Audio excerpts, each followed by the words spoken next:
The One Piece special fan letter shows the profound importance that the Straw Hats have in the world and the importance to us, the readers, because even for us, through the Straw Hats, maybe we have a clearer understanding of what is on the horizon. I'm going to say it. It might be controversial. Maybe One Piece is a little bit inspiring. I would bet that many of us have felt like some of these characters in One Piece have legitimately affected our lives for the better. We see ourselves in these nameless characters in fan letter. We are empowered through another person, somebody that we will never meet. If we go to meet somebody from One Piece that legitimately positively affected our lives, we would want to tell them, thank you. I'm so happy that you exist. I didn't know it, but I needed you. And I'd love to know the character in One Piece that most positively affected your life. And one of the ways I think about this importance is when I consider the famous philosophical idea of the allegory of the cave. While the average person is not in a cave in One Piece, they do live on these small islands that essentially function as a cave. Your average person can't leave, they don't know very much about the world, and maybe the things that they do know aren't even true. And so in terms of their understanding of the world, they essentially live in a cave. They can only see out as far as the horizon. Today, the allegory of the cave is better known by the younger generations as touching grass. In fan letter, one of the main characters we follow is a 15-year-old girl. She needs glasses to see stuff, she's small, but she looks like Nami. All of these characters reside on Sabaody Archipelago, a place where pirates, marines, slavers, and everybody kind of crosses paths. So this girl reasonably grew up thinking, I'm stuck here. I'm not big and strong. I don't have powers, so I need to keep my dreams small. And one day she's walking through the town. She sees Nami's bounty poster. She realizes if she was able to leave her tiny isolated island, then I can leave my tiny isolated island. I could see the world too. I can dream bigger. That shift in perspective totally changed her life. She became obsessed with Nami because she wants to become Nami.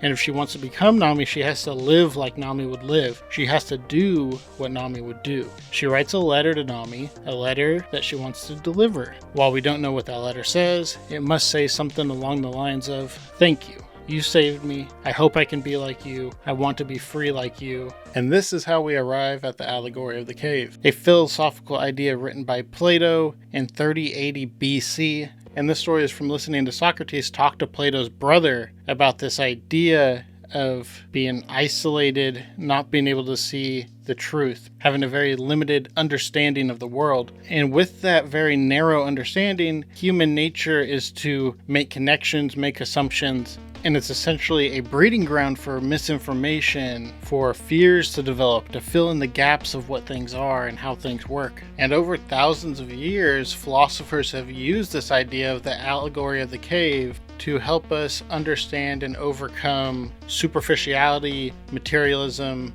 the darker parts of the human condition. It's a story that says that we are captives who are chained deep within a cavern, who do not yet realize that there is more to reality than the shadows they see against the wall of their cave. Doesn't that sound like One Piece? The hyper-isolated nature of this world means that people cannot realize the true nature of the world unless they went out to sea and saw it with their own two eyes. That is why being a pirate, being a marine, is such an enticing idea to the people of the world of One Piece, because it means radically changing the possibilities of the life that you are born with. Dreams that would have been impossible to even consider on your tiny little island suddenly become within reach after you have a fuller perspective on the world.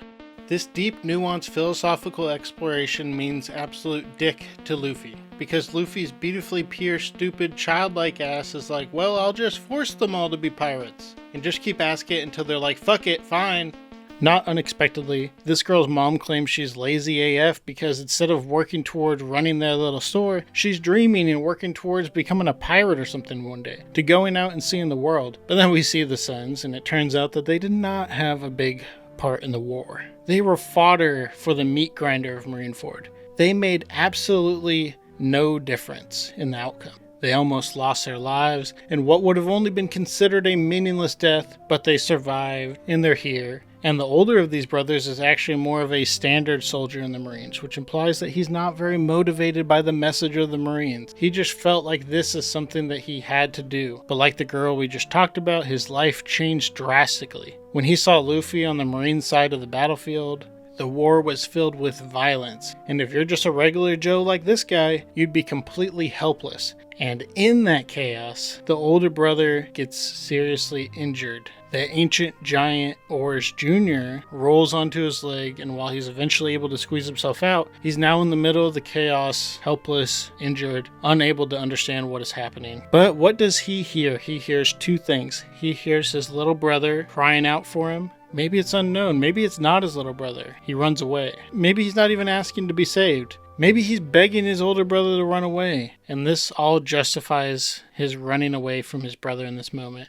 But there's a brief moment, a little hesitation. He sees Luffy screaming out that he's going to save his brother. And seeing Luffy's love for his brother, seeing Luffy's conviction and how he values his brother's life, he can no longer run away from the battlefield. He can no longer pretend to know what his brother's cries mean. So like Luffy, he turns around and he throws himself towards the ball of chaos, just for the small chance, even at the cost of his own life, to save his brother. Like Luffy, he would rather die trying to save his brother than running away and living. And in that brief moment, Luffy changes him forever. He realizes how he wants to live, and so he's also on this island, and he also hears about the Straw Hats pirates leaving, and while it doesn't really fit his position, he wants to see that the Straw Hats leave on their next part of their adventure safely as sort of a thank you. Thank you for showing me truth. In the Allegory of the Cave, Socrates says, barely seeing or understanding things leads to beliefs fueled by the terror of the unknown. When you're on an island or in a cave,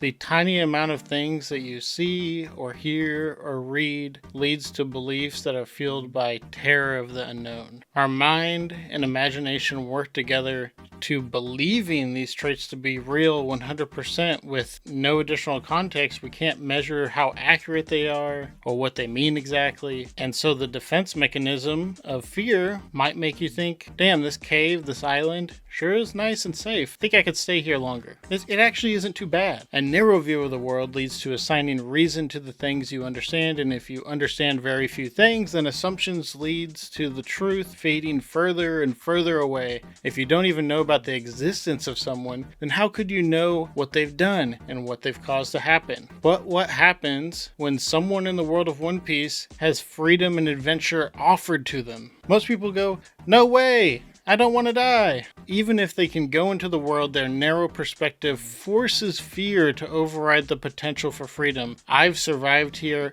I am not going to take my chance. I am not strong.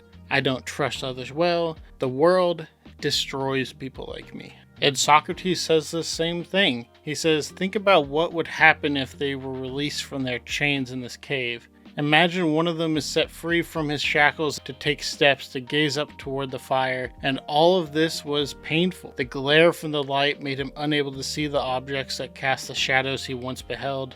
Would he rather believe that the shadows he formerly knew were more real than the objects now being shown to him? Socrates continues, now if he was forced to look directly at the firelight, wouldn't his eyes be pained? Wouldn't he turn away and run back to those things which he normally perceived and understand them as more defined and clearer than the things now being brought to his attention? This low-ranking Navy soldier does not look up to a Marine admiral. It is a pirate, Monkey D. Luffy, who changed his life. He's in the same vein as Kobe. Like the regular Joes in One Piece, we all see the Straw Hat Pirates and we think, damn, if they're doing it, maybe I could do it? And that little creaking open of the door makes us go, if I never try, I'll never know. It reminds me of all the people that Luffy has met and how they react when they find out that this person, this dumbass kid in a straw hat that barely knows what's going on, he's a pirate. And not only is he a pirate, by all accounts, he's a great pirate. That would start moving their world a little bit. And the possibility of their world being turned upside down, well, that's a terrifying possibility, even if the world that they do know is, from the outside, objectively terrifying as well. Now, let's say they're forced to leave the cave, or they're forced to set sail and become a pirate. Eventually, the cave dweller under that light, their eyes will adjust. That blinding light will become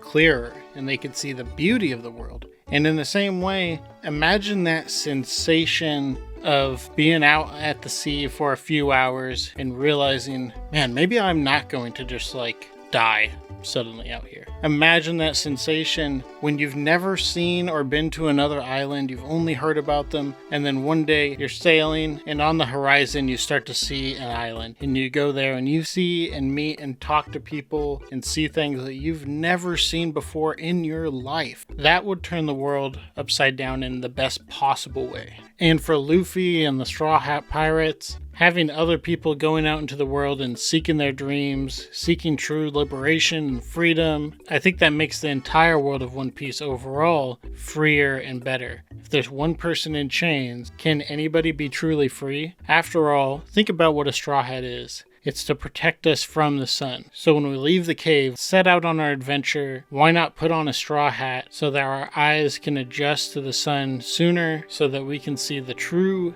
beauty of this world? Socrates goes on to talk about this person leaving the cave. They would start realizing what's going on, and then he says, then he would behold the heavenly bodies, a starry night, and the heaven itself by night, seeing the light of the stars and the moon with greater ease than the sun and its light by the day. And then after that first night, he'd be able to gaze upon the sun itself, neither as reflected in water, nor as a phantom image in some other place, but its own place as it really is. And so in One Piece, the equivalent would be when they leave their island, when they go out to sea, to start seeing the world, there's going to come a point when they start to understand what their island was. They're going to understand how big the world is, how complex the world is, just the idea of how grand, beautiful, and fun the world can be would be such a powerful revelation. And this is where it becomes very important. And now he will begin to reason. He will find that the sun is the source of the seasons and the years,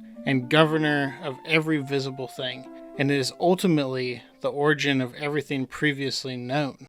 So when somebody leaves their island, they'll be able to think and come up with ideas in a much freer way.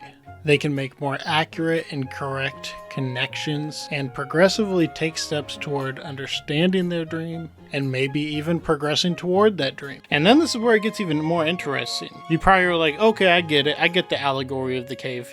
It's pretty cool. But a really powerful, interesting portion of the allegory of the cave is now the role of these people who have kind of been unshackled from their cave, who see their world in a much fuller picture. How do they affect the other people, and does this match One Piece? Hang on to your butts. Socrates says, should this person who's now free from the cave, should he remember his fellow prisoners and their original dwelling and what was accepted as wisdom in that setting? Don't you imagine he would consider himself fortunate for his transformation and feel pity for the captives back in his previous dwelling or in a similar circumstance? This is kind of the idea in One Piece that the people who go out and become pirates, they're like, we want other people to become pirates. We want other people to see how great this freedom is, that we can do what we want and pursue what we want and eat what we want and when we want. So in One Piece, these people on these islands who never leave, they are essentially captives to the world order. And a good amount of these captives are doing relatively fine in terms of like food and shelter. There are obviously poor people who would be more ready to become a pirate because they don't have as much to lose in their mind. But the people that have like some security and money and shelter and food, they're still captives as well, but they've been essentially rewarded for living this kind of life within this narrow world. Socrates says they are rewarded for recognizing the various shadows passing by or deciphering their patterns, their order, and the relationships among the shadows, and therefore they're best at predicting what shadow would be seen next. Essentially, how I see it in One Piece, these are the people that really care about their money, their property, but they don't really have a true dream or anything like that. Socrates asks, do these liberated people, do these pirates, would they be concerned with these type of things? I don't think so. At least a truly great pirate like Luffy or Shanks or somebody, they don't appear to especially care about money besides meeting their own needs. Plato's brother Glaucon tells Socrates, these liberated people, these people that left the cave, these people that became pirates, they would rather greatly suffer than return to their cave, return to their island. And so for the pirates of One Piece, that's why they keep moving forward through all their suffering, despite all their suffering. They still understand the value of the life that they've seen. Now here's a really awesome connection to One Piece, and it so reminds me of like Odin when he returns to Wano. Let's say they go back onto their island. It would take a while to adjust back to the darkness. And while they're adjusting to the darkness, to see what these people on the island see, this person who returns would be a laughingstock. They would sound kind of insane. Doesn't that remind you of Mont Blanc Noland? You have returned from your adventure up there with ruined eyes. Would they not say that the ascent was a waste of time? And if they had the opportunity, do you suppose that they might raise their hands against him and kill this person who is trying to liberate him to a higher plane? Wow. That is almost a one-for-one for the story of Mont Blanc Noland and Gold D. Roger, and obviously connects back to pirates in general who were often wanted dead or alive and could stand execution. And this is how important this is. Socrates says, "You won't misunderstand me if you connect the captive's ascent to be the ascent of the soul to the intelligible world." And in One Piece terms, this would be the liberation of leaving your island, the liberation of seeing the world. It's what reveals your true self. It essentially unlocks your potential. Socrates says something akin to, someone pursuing a ridiculously huge dream that appears impossible would appear ridiculous for trying to do this. And there are so many people in the dark in the world of One Piece. And we know this because when they meet the Straw Hats, they see the Straw Hats this way. They fit the Straw Hats into this box before they've even met them. And now we loop all the way back to Fan Letter, because I loved Fan Letter. And the dominant story in Fan Letter is a story of a little girl who sees the bounty poster of Nami. This girl who's a name, she's essentially stuck in her life. Her future is predetermined. She's going to run the little grocery shop or whatever that her parents have set up for her, but it's certainly not her dream. She wants to leave her cave. She wants to leave her island and see the world, but it's filled with sea monsters, pirates, corrupt marines, murderous weather, superpowers, laser technology, cyborgs and shit. It appears impossible, but when she sees Nami's poster, she's like, that's me. Because Nami is not a vicious, murderous pirate. Nami doesn't have insane superpowers. Nami is, for all intents and purposes, a regular woman with a dream. And so a regular girl sees that, and it's affirming that she can do the same thing. She can leave the cave, she can leave the island, she can see the world, she can become anything. And if I've learned anything from my time on YouTube making these videos and talking to the community, I've learned that One Piece itself has broadened the horizons of many of the readers and viewers and fans of this world. And so let's think about what the Straw Hats are. Is there any other pirate crew that has this level of diversity of the Straw Hat Pirates? It's a 19-year-old boy wearing a farmer's hat to protect them from the sun, which immediately means that the Straw Hat itself represents the everyman, the everywoman, the working class. These are the people that harvest our food. These are the people that sell their labor. They set out to become a pirate. While Luffy is a rubber man, he is also a 17, then a 19-year-old man boy. Usopp is a bona fide coward, but yet expresses probably the most bravery through doing things even despite his fears. Chopper was literally a relatively unintelligent animal. Nico Robin is known as a demon child. Frankie is a fucking cyborg. Jinbei is a fishman, maybe one of the most oppressed races in the world of One Piece. Little did Socrates know most of humanity would purposely isolate themselves. Back then they were cave dwellers, but today these same type of people are known as sheep, incels, gamergators, Wall Street bettors, pirate folk, Trumpers, etc. But I personally refer to the people that willfully put themselves in a cave as terminally online, something I've been guilty of from time to time. They don't know reality anymore because the small piece of reality that they see is all they see, so it becomes all of reality to their puny human brain. We all have some lizard brain left in there. Almost all of us, myself included, are dumb as rocks. But even one of the dumbest rocks lives free. That's Luffy I'm talking about. And so in a way, maybe anyone can be free. We just have to chase our dreams, see everything we want to see, reach for everything that we want to do, and live for it with the conviction that such a dream deserves. So almost no matter who you are in the world of One Piece, you can see yourself in one of the Straw Hat Pirates. And that's why in Fan Letter, when we're going around the whole island, we see so many people that are attached to one of the Straw Hats. inspirationally for one reason or another, and that ultimately they feel like one of these straw hats changed them, that they made them a more full, complete person, closer to their true self, moved their dreams to something that actually appears possible, and we are those people that feel that same way with the straw hats. Most of us who are fans of One Piece have not seen the whole world. Some of us have never left our country. So everything we know about places that we've never been to is technically secondhand. The importance of the allegory of the cave is that to some extent we're all trapped in a cave to some level. And even though it's scary, even though it goes against our strongest beliefs, we need to try to see past our island. We need to try to see out of the cave, see the world, and ultimately for our own benefit so that we can live a better life, so that we can have a better opportunity to grow and understand ourselves and the world as a person, and to kind of shed these illusions that we have in the cave or on our island. And the only way we can know that truth is if we set out to embrace the sun, to let ourselves adjust to that bright light, and one day take it all in. And that's what I feel like is at the heart of Fan Letter. If you made it here, please do not forget to support this channel with a like, comment, or subscription to the YouTube channel.